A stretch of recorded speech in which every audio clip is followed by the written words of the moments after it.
Saudara, silahkan tonton videonya sampai habis.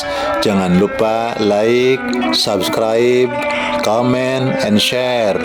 Itu tidak akan merugikan Anda dan justru akan menambah pahala dan kebaikan bagi Anda. Semangat berbagi. Assalamualaikum warahmatullahi wabarakatuh.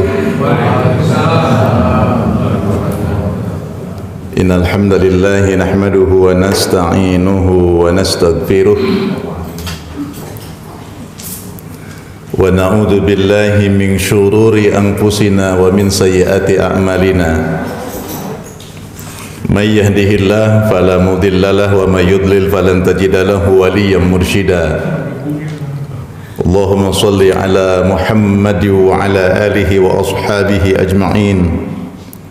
Qalu subhanaka la ilma lana illa ma 'allamtana innaka antal alimul hakim. Shadaqallahul azim. Hadirin jamaah salat subuh Masjid Al-Hidayah, bapak-bapak dan ibu-ibu jamaah yang hadir, pripun kabar? Alhamdulillah sehat walafiat. Kita ngerawuhi salat subuh berjamaah, dilanjut dengan kajian. Mudah-mudahan Allah memberikan taufik dan hidayah kepada kita sekalian, sehingga kita tergolong orang-orang yang istiqomah di dalam menunaikan perintah-perintah Allah, dan kita diberikan kekuatan untuk meninggalkan larangan-larangan Allah Subhanahu wa ta'ala. Para jamaah yang dimuliakan oleh Allah, pada kesempatan kaji subuh ini dalam menggunakan waktu ya tadi 30 menit kira-kira, mudah-mudahan cukup waktu dari tema yang cukup panjang.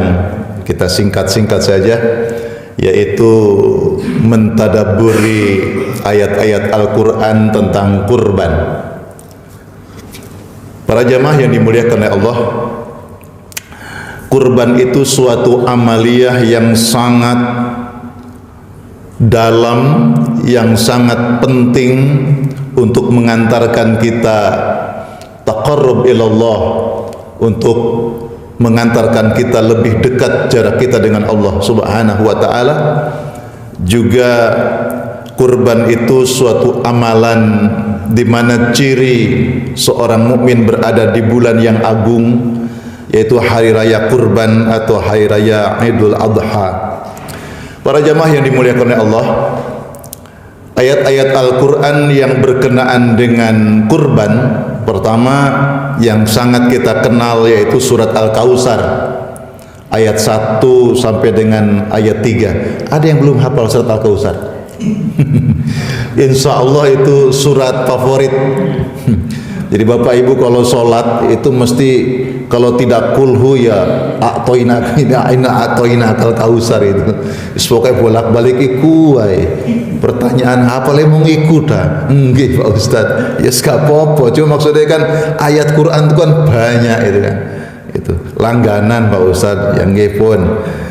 Yang kedua, surat As-Saffat ayat 102 sampai 107. Lalu yang ketiga surat Al-Maidah, surat Al-Maidah ayat 27 sampai dengan ayat 32. Surat Al-Kautsar ini memang berkaitan langsung terutama pada kalimat inna a'tainakal kautsar fasholli lirabbika wanhar. Ada kalimat atau kata wanhar yang berarti memotong leher sapi, memotong leher unta, kambing. Yang penting jangan motong leher panjenengan, yang penting wanhar, jadi motong leher hewan kurban. Kata-kata naharnya itu wanhar. Kemudian surat As-Saffat itu berkenaan dengan prosesi besar Nabiullah Ibrahim alaihissalam dengan putra tercintanya yaitu Nabiullah Ismail alaihissalam, dalam prosesi yang sangat luar biasa. Dalam sejarah manusia tidak akan pernah terulang siapa seorang ayah ingin menggorok anaknya untuk dikurbankan karena Allah. Sekarang banyak orang tua bunuh anak, orang tua bunuh suami bunuh istri, istri bunuh suami, banyak, tapi bukan karena Allah, semua karena nafsu. Nanti apa kaitannya dengan yang akan kita bahas? Yang ketiga berkaitan dengan surat Al-Maidah ayat 27 sampai dengan ayat 32, berkaitan dengan kurbannya manusia pertama, yaitu putra dari Nabiullah Adam alaihissalam yang bernama Qabil dan Habil. Mungkin dalam kesempatan ini saya akan mengambil sesi yang ketiga, mungkin yang jarang dikisahkan atau disampaikan tentang Qabil dan Habil. Para jamaah yang dimuliakan oleh Allah, kalau kita bahas surat yang terpendek, surat Al-Kautsar, inna a'tainakal kautsar fasholli lirabbika wanhar inna syani'aka huwal abtar, Allah sedang menjelaskan betapa besar nikmat yang diberikan Allah kepada manusia. Kita baru baru sadar, baru tahu ketika orang yang di rumah sakit butuh darah, golek darah sampai woro-woro di grup WA, di RT, di RW, siapa yang punya golongan darah jenis apa, jenis O, AB, ini tetangga kita namanya si Fulan sedang butuh. Apalagi kemudian di Palang Merah Indonesia stok habis, itu susah. Betapa sangat terasa mahalnya sehat ketika orang harus masuk chamber, ketika orang harus dirawat inap berapa jam kali 20 berapa hari, bayarnya berapa, baru tahu rasanya hidup ini mahal, sehat ini mahal. Tapi ketika kita diberikan sehat oleh Allah Subhanahu wa taala, banyak orang lupa akan nikmatnya kesehatan. Itu yang kemudian Rasulullah mengingatkan, ada dua nikmat yang banyak dilupakan oleh manusia. Ni'matani maghbunun fihima katsirun minan nas, as-sihhah wal faragh. Banyak manusia dilalaikan dengan dua nikmat yang Allah berikan. Apa itu? Nikmat ketika dia diberi sehat oleh Allah, dan nikmat adanya waktu luang untuk beribadah kepada Allah Subhanahu wa taala. Masya Allah, ketika sehat kita lupa bahwa itu nikmat dari Allah Subhanahu wa taala. Dan tuntutannya dalam Al-Quran, ketika kita diberi nikmat oleh Allah, fasholli li rabbika wanhar, tuntutannya cuma dua, yaitu ketika diberi sehat nikmat yang banyak itu, kata Allah, hanya dua yang diminta oleh Allah untuk menunjukkan bahwa engkau manusia yang sempurna. Apa itu? Yang pertama, fasholli li rabbik, bangun hubunganmu dengan Allah Subhanahu wa taala. Dalam ayat ini dengan makna fasholli, tunaikan salat. Salatlah karena Allah. Hubungan yang baik kepada Allah Subhanahu wa taala yang disebut membangun kesolehan spiritual. Hablum minallahnya baik. Maka orang yang diberi sehat oleh Allah, jangan sampai dia tidak sholat, jangan sampai dia tidak soleh hubungannya dengan Allah. Yang kedua, wanhar. Maka orang yang sehat tadi wajib membangun hubungan yang baik dengan sesama makhluk Allah, dengan sesama manusia. Di sini Allah katakan wanhar, dan berkurbanlah. Jadi tidak muluk-muluk yang Allah minta dari diri kita. Siapa yang diberikan oleh Allah kelapangan rezeki, nikmat yang Allah berikan itu, maka hendaklah hubungan dengan Allah baik, hubungan dengan manusia baik. Maka jangan sampai kita ini orangnya baik, sholatnya baik, soleh, ritualnya baik, tapi dia tidak baik dengan lingkungannya, maka belum dikatakan dia memiliki iman yang baik. Jadi orang yang memiliki iman yang baik itu hubungan dengan Allah baik, hubungan dengan makhluk Allah baik. Atau sebaliknya, soleh sosialnya baik, dengan lingkungan baik, tapi tidak pernah sholat, tidak pernah ibadah. Juga ini juga berarti imannya masih belum baik. Nah, para jamaah, hanya dua hal ketika kita diberi nikmat oleh Allah Subhanahu wa taala. Pertama, salat sebagai bentuk bagaimana kita menjalin hubungan dengan Allah Subhanahu wa taala, saleh secara ritual.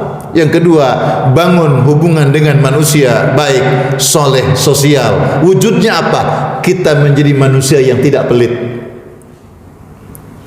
Dua hal ini lakukan, insya Allah orang ini mendapatkan saksi di muka bumi. Jadi kalau dia meninggal dunia itu orang mengatakan, Masya Allah, eman ya, orang api umurnya pendek, gitu kan? Di eman-eman sama orang, Masya Allah, kok cepet gitu kan? Masya Allah. Tapi beda dengan orang yang jahat itu, dengan dia kenal ibadah, jahat sama tetangga, terus dah mulih tuh kok biye. Terus bosan orang-orang itu, juengkel. Maka kalau surat As-Saffat itu tentang ujian Allah kepada Nabi Allah Ibrahim, Nabi Allah Ismail. Lalu di dalam surat Al-Maidah ayat 27 Allah Subhanahu wa taala berfirman, A'udzu billahi minasyaitonir rajim.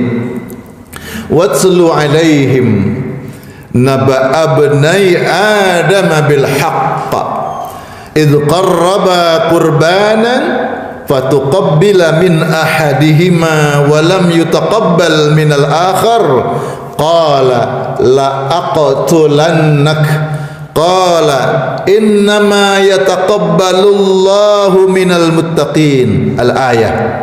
Kata Allah, watslu, ceritakanlah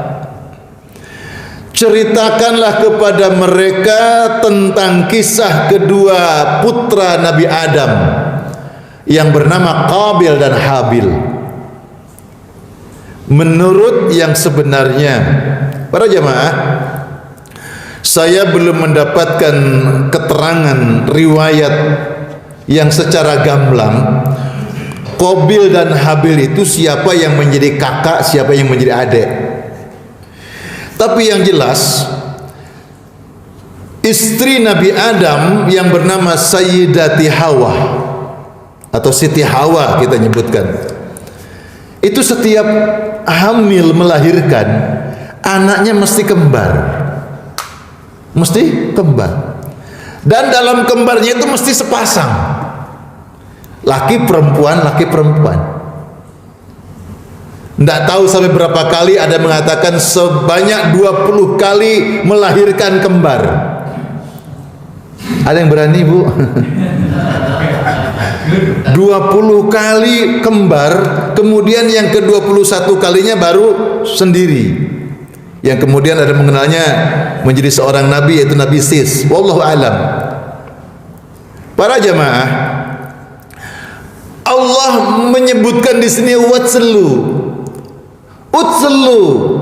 talayatlu tilawah, artinya bacalah. Utlu itu merupakan kata kerja yang artinya baca sebenarnya, tapi di sini ceritakanlah Muhammad kepada mereka. Jadi untuk perintah atau kata kerja membaca itu ada tilawah, ada qiraah. Kalau tilawah, utlu talayatlu tilawah, artinya membaca, ya bacalah, baca. Tapi ada tuntutan di situ. Atau kalau cerita, ceritakanlah.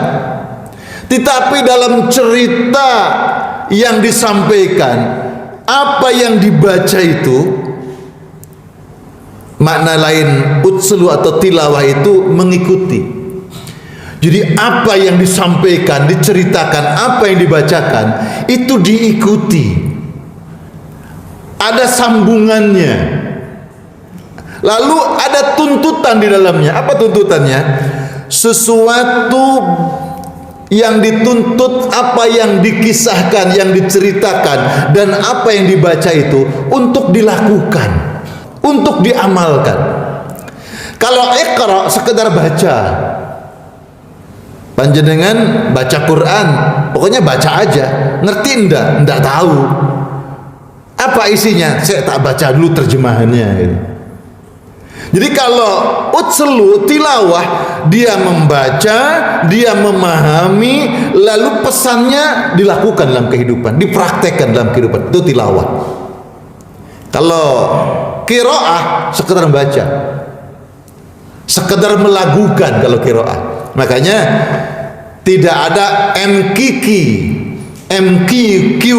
ini musabaqah qiraatil Quran, tidak ada. Yang ada MTQ, musabaqah tilawatil Quran. Itu sudah benar. Maksudnya apa yang dilombakan itu sebenarnya bukan sekedar sesuatu yang kau baca dari ayat-ayat Allah, tetapi hendaklah engkau paham dan kau mengamalkan apa yang kau baca. Itu tilawah.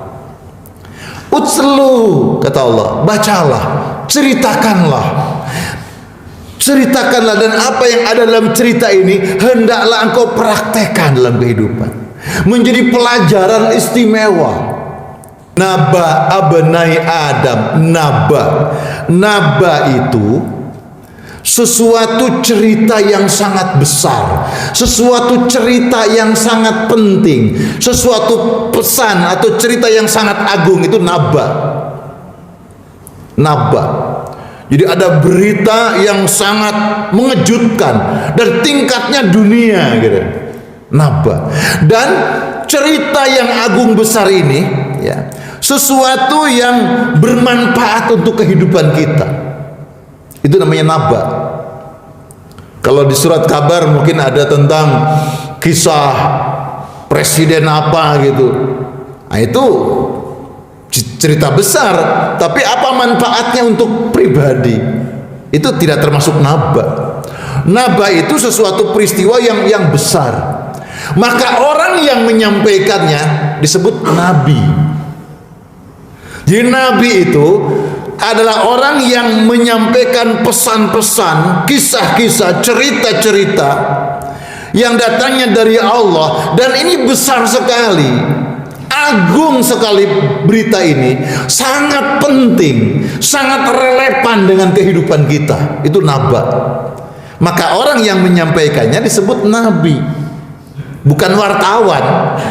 Nah, kalau wartawan ya hanya berita biasa. Walaupun berita dunia, apa relevansinya, korelasinya dengan kehidupan saya? Tapi kalau naba itu pasti berhubungan dengan kehidupan kita. Itu disebut dengan naba. Jadi ada beberapa jenis cerita.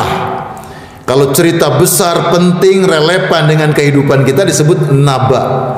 Tapi kalau hanya berita, ada berita baru nih, itu namanya hadis. Kata hadas. Makanya kalau ada dalam hadis hadasana, ada berita baru, sesuatu yang disampaikan, peristiwa baru. Itu. Kemudian kalau berita ini sifatnya umum, itu khabar. Maka ada surat kabar. Indonesia khabar jadi kabar. Bagaimana kabar? Bagaimana khabar? Gitu ya. Nah, itu jadi informasi yang biasa, lumrah. Lalu bagaimana sikap kita ketika kita mendengarkan atau mendapatkan naba, berita yang penting? Dari mana itu? Dari Al-Quran Al-Karim. Makanya ketika dibacakan Al-Quran itu kan, wa idza quri'al Qur'anu fastami'u lahu wa ansitu la'allakum turhamun. Sekarang kan model, Pak. Qiraat enak, mantep. Orang-orang di sekitarnya dulu nyawer, diselip-selipno. Nek sing lanang mungkin ya walaupun itu tetap tidak baik. Qiraah perempuan yang qiraah, ya Allah, sing lanang nyelip-nyelipno duwe itu. Model sekarang itu. Ya mungkin niat daripada orang itu bisa juga pamer, bisa juga dia hanya merasa bangga. Tapi apa yang dilakukan itu tidak pantas. Karena ayat Qur'annya jelas, fastami'u lahu wa ansitu la'allakum turhamun. Dengarkan, perhatikan, camkan. Jadi kalau ayat Quran dibacakan, jangan ngobrol, jangan macem. Makanya dulu ada seorang dosen guru saya itu, Allah yarham, namanya Abdul Syakur Tawil. Itu kalau diundang ngaji, Pak, ada yang ngobrol, ada yang ngerokok, dia pulang, Pak. Jadi kalau sedang ngaji, saya mulai assalamualaikum, hentikan semua. Begitu ada orang ngobrol, ada orang yang merokok, dia turun dari mimbar, pulang dia. Jadi tegas sekali dia. Jadi di sini bagaimana sikap kita ketika kita mendapatkan naba, berita yang datangnya dari Allah dalam Al-Quran? Perhatikan, ikuti apa yang dibaca itu, lalu amalkan apa isinya yang disampaikan dari naba itu, dari kisah, dari cerita itu. Watslu alaihim naba abnai Adam. Dan kisah yang diceritakan itu ternyata tentang anak Adam, ibnai Adam, putra Nabi Adam, anaknya Nabi. Para jamaah, dalam banyak riwayat itu disebutkan memang Qabil dan Habil. Walaupun ada riwayat yang lain yang tidak begitu dikenal riwayatnya, ada yang mengatakan dari kaum Bani Israel, ada juga kisah. Tapi para ulama sepakat ini untuk yaitu ibnai Adam itu yaitu Qabil dan Habil. Sejarah pertama kali ada pembunuhan ya dari anaknya Nabi Adam, Qabil dan Habil. Qabil membunuh Habil. Dan Habil itu tidak membalas, Pak.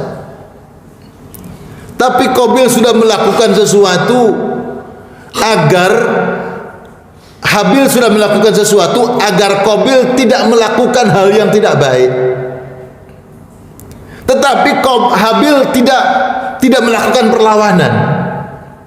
Jadi sampai pada ungkapan, sekiranya engkau Qabil mengayunkan tanganmu untuk membunuh saya, aku tidak akan mengayunkan tangan untuk membalas kepadamu. Al-qatil wal maktul binnar.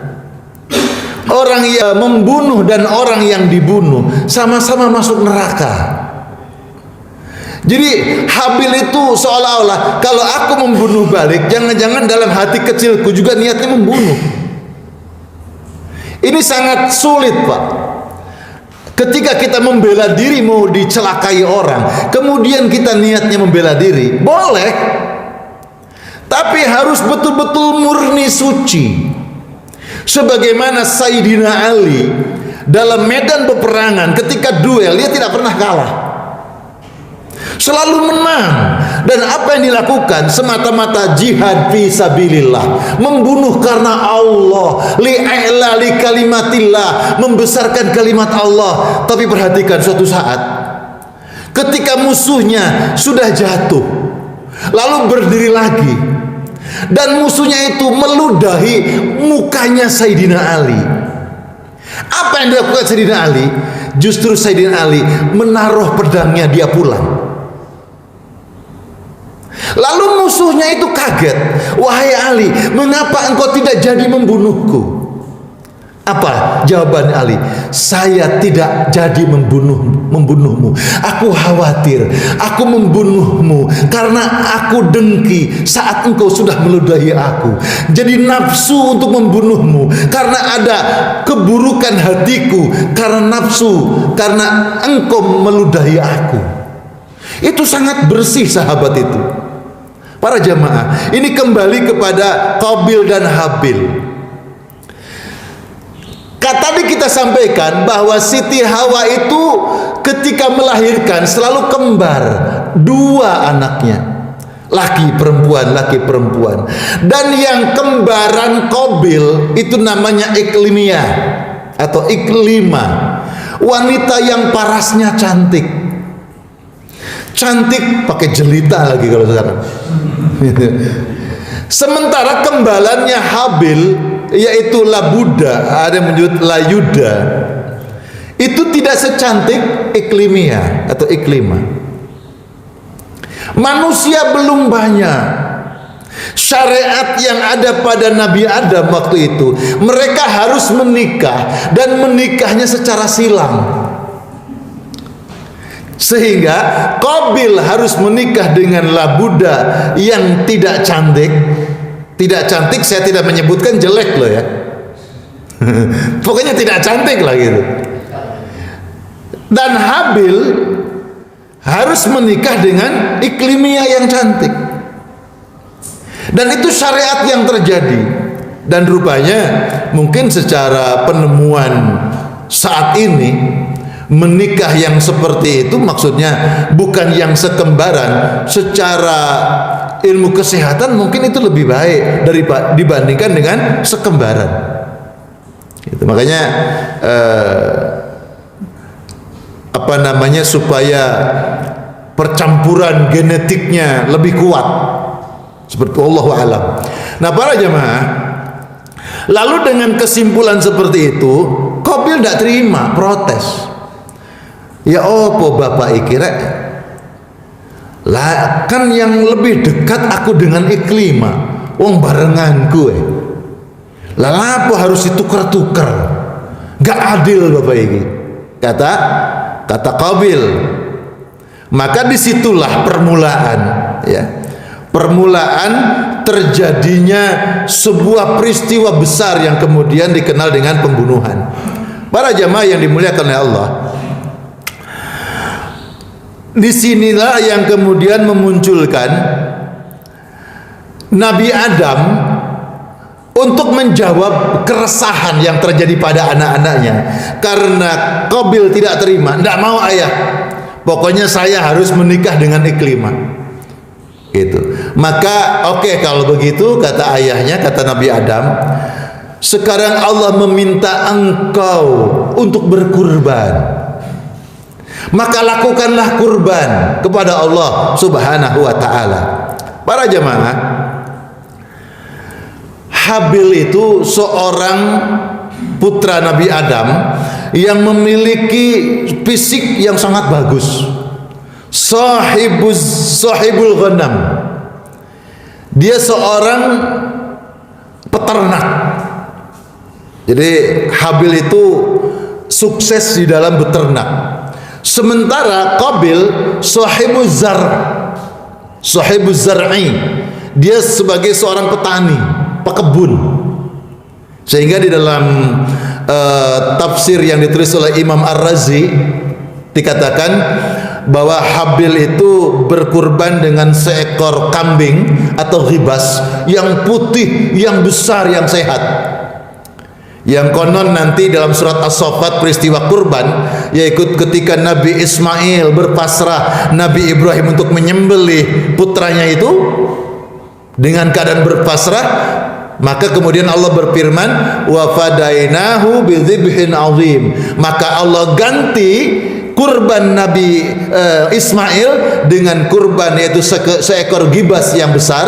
Konon kabarnya itu kurbannya Habil, yaitu ketika kambingnya yang diterima oleh Allah Subhanahu wa taala. Allahu a'lam. Nah para jamaah, dan kurbannya Qabil menurut Imam Ar-Razi yaitu dengan berkurban dengan jagung, tapi jagungnya sudah pada busuk.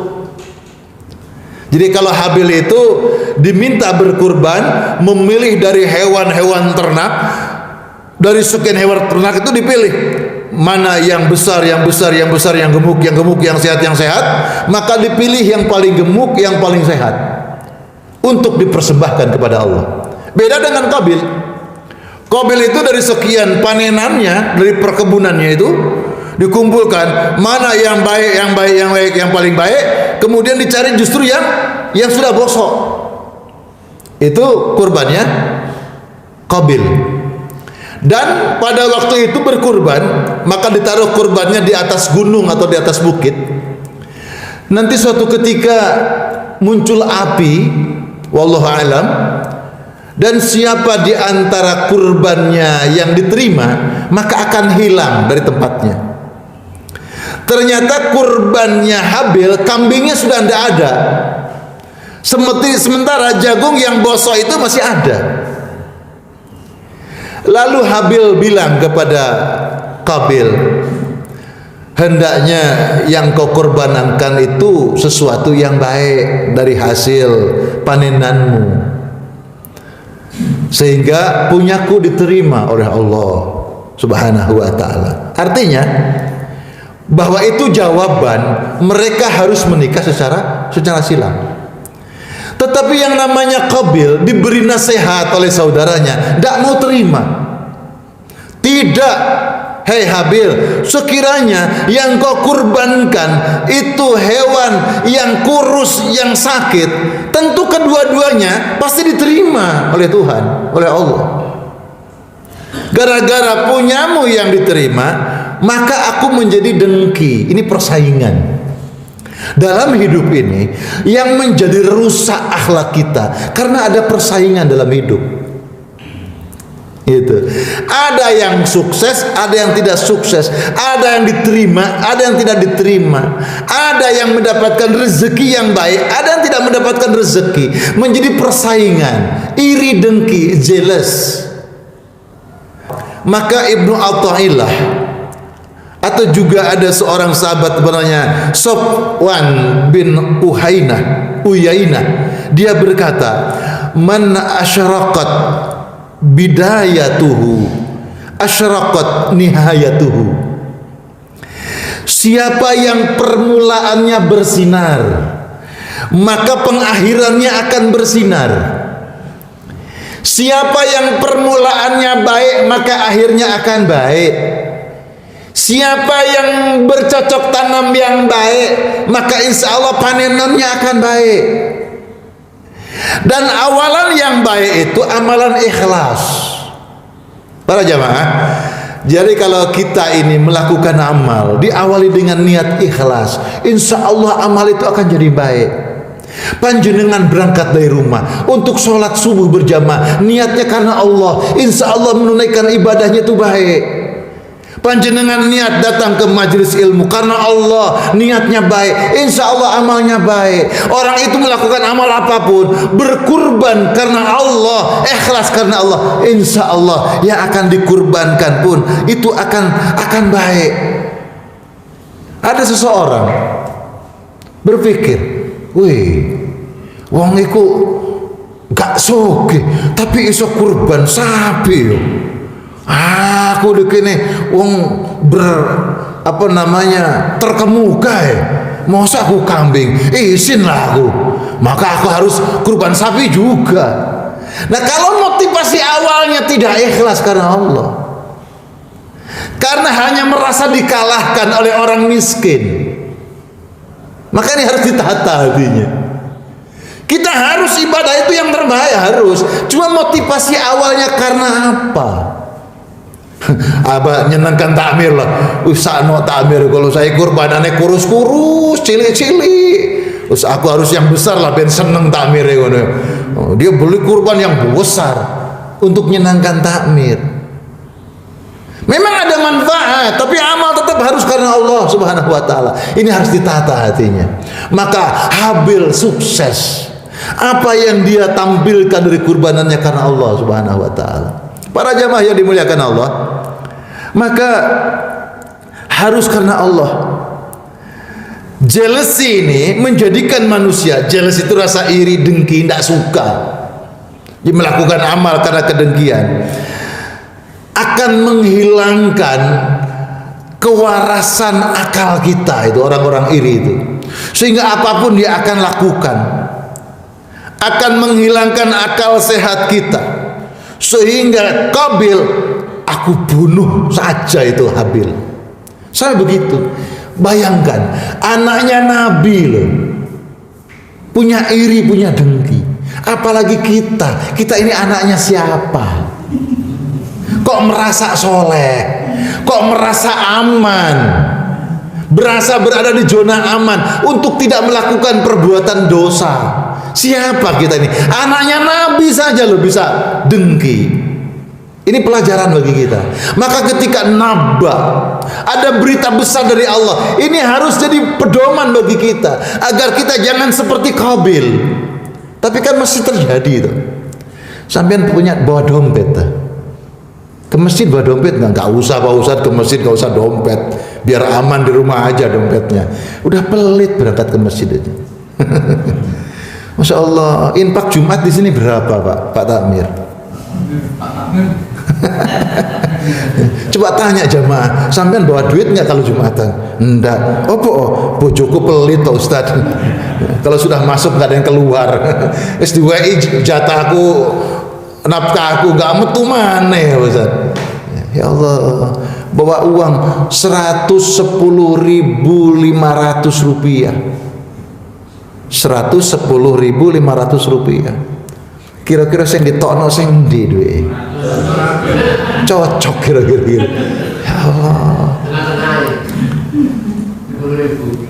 Di Malaysia ada seorang pedagang hewan kurban, antara orang Melayu dengan orang Bangladesh.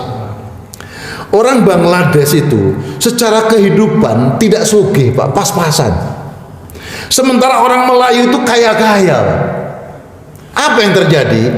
Ini orang yang jual hewan kurban tuh pokoknya menjelang hari raya kurban seperti sekarang ini, dia sudah siap dengan jualan hewan kurbannya setiap tahun Pak. Dia cerita kalau orang Bangladesh itu ketika datang, apa yang dia tanyakan? Pak, mana hewan kurban yang paling mahal, yang paling besar, yang paling bagus, yang paling mahal, yang mana? Itu orang Bangladesh. Beda ambek Melayu. Ini sing hargane murah, tapi sesuai syariat lah, pokoknya sah gitu kan. Saya pikir kok sama dengan Indonesia gitu. Ya Allah, kok sama dengan di Indonesia? Itu orang Bangladesh itu kehidupannya ndak kaya, tapi dia paham untuk Allah Pak Ustadz harus yang terbaik. Subhanallah.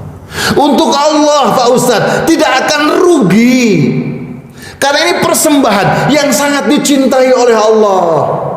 Makanya kurban dari qarraba yuqarribu kurbanan. Qarraba, sesuatu amalan yang sangat dicintai, jaraknya sangat dekat dengan Allah. Apa itu? Kurban.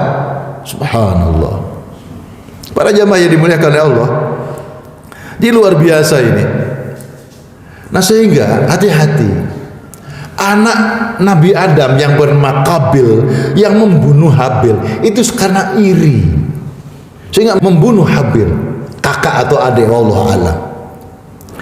Dan perbuatan jahat seperti itu Pak, itu akan menjadi dosa turunan. Hati-hati. Jadi kalau ada anak manusia sekarang membunuh, itu Qabil kedapatan dosa membunuhnya, dosa jariah. Kecuali kalau orang sudah tobat. Ya ada anak namanya anak Nabi Abu Jahal, itu anaknya sebelum masuk Islam dia jahat sekali Pak. Tapi ketika masuk Islam taubat, insya Allah kalau ada orang berbuat jahat dia sudah tertutup karena sudah taubat. Tetapi Qabil itu tidak taubat sampai akhir hayatnya. Kenapa? Dia tidak menyesal dengan apa yang dia lakukan. Mari kita tengok amalan buruk apa yang sampai hari ini kita tidak pernah menyesal. Hati-hati kalau itu ditiru oleh orang lain. Karena panjenengan tidak menyesal, tidak taubat, ditiru oleh orang lain, panjenengan akan mendapatkan pahala dosa warisan itu, dosa jariah yang mengalir itu. Nauzubillah. Maka bertaubat kepada Allah Subhanahu wa taala. Para jamaah yang dimuliakan oleh Allah, maka ini waktunya habis ya. Kenapa Qabil itu kok dengki? Bapak Ibu yang dimuliakan oleh Allah, orang itu menjadi iri dengki karena dia selalu melihat nikmat yang dimiliki oleh orang lain. sehingga melupakan nikmat yang dirinya diberi oleh Allah Subhanahu wa taala. Hati-hati. Itu disebut dengan memanjangkan mata. Kita kan suka terbelalak.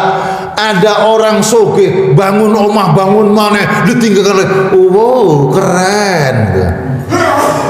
Terbelalak, sogeh men wong iki. Lalu kita nengok dirinya sendiri. Aku iki dari dulu kok miskin. Hati-hati. Orang yang matanya terbelalak selalu melihat keluar dirinya, melihat orang lain dengan nikmatnya, dia akan menutup tentang nikmat Allah yang diberikan kepadanya, sehingga dia tidak bersyukur kepada Allah. Dan itu yang diderita oleh Qabil. Kenapa kok untung menhabil iku ento pasangan sing ayu, aku sing elek, itu sing garai iri. Masya Allah. Orang kaya ikut iri loh. Ada pembagian sembako gratis, kok melo. Itu kan jatahnya orang miskin. Kenapa orang kaya kok ikut-ikut jadi miskin gitu? Itu karena iri, Pak. Bahaya Pak orang ini. Maka boleh dua sifat yang diiri itu. Orang kaya rajin sedekah, gitu kan? Itu boleh diiri. Orang yang hafal Quran amalannya bagus, manfaat untuk umat, itu boleh diiri Pak. Masya Allah. Lainnya enggak lah. Nah, para jamaah yang dimuliakan oleh Allah, sampai Nabi Shallallahu Alaihi Wasallam itu menunaikan amanah. Jadi Nabi itu Nabi itu memenuhi ada 7 kafilah.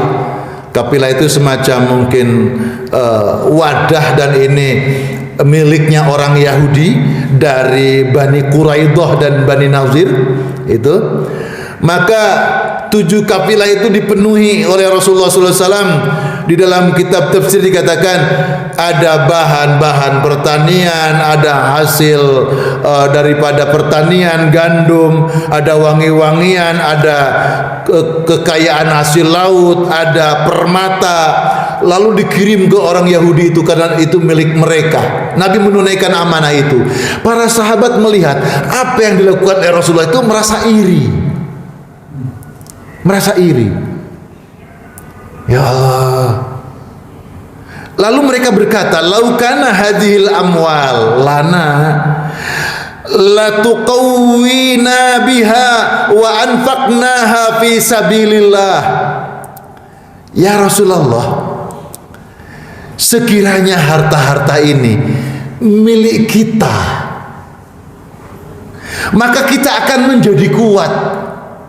Maka kami semua akan jadi kuat dengan harta yang banyak itu, dan kami akan berenpak di jalan Allah.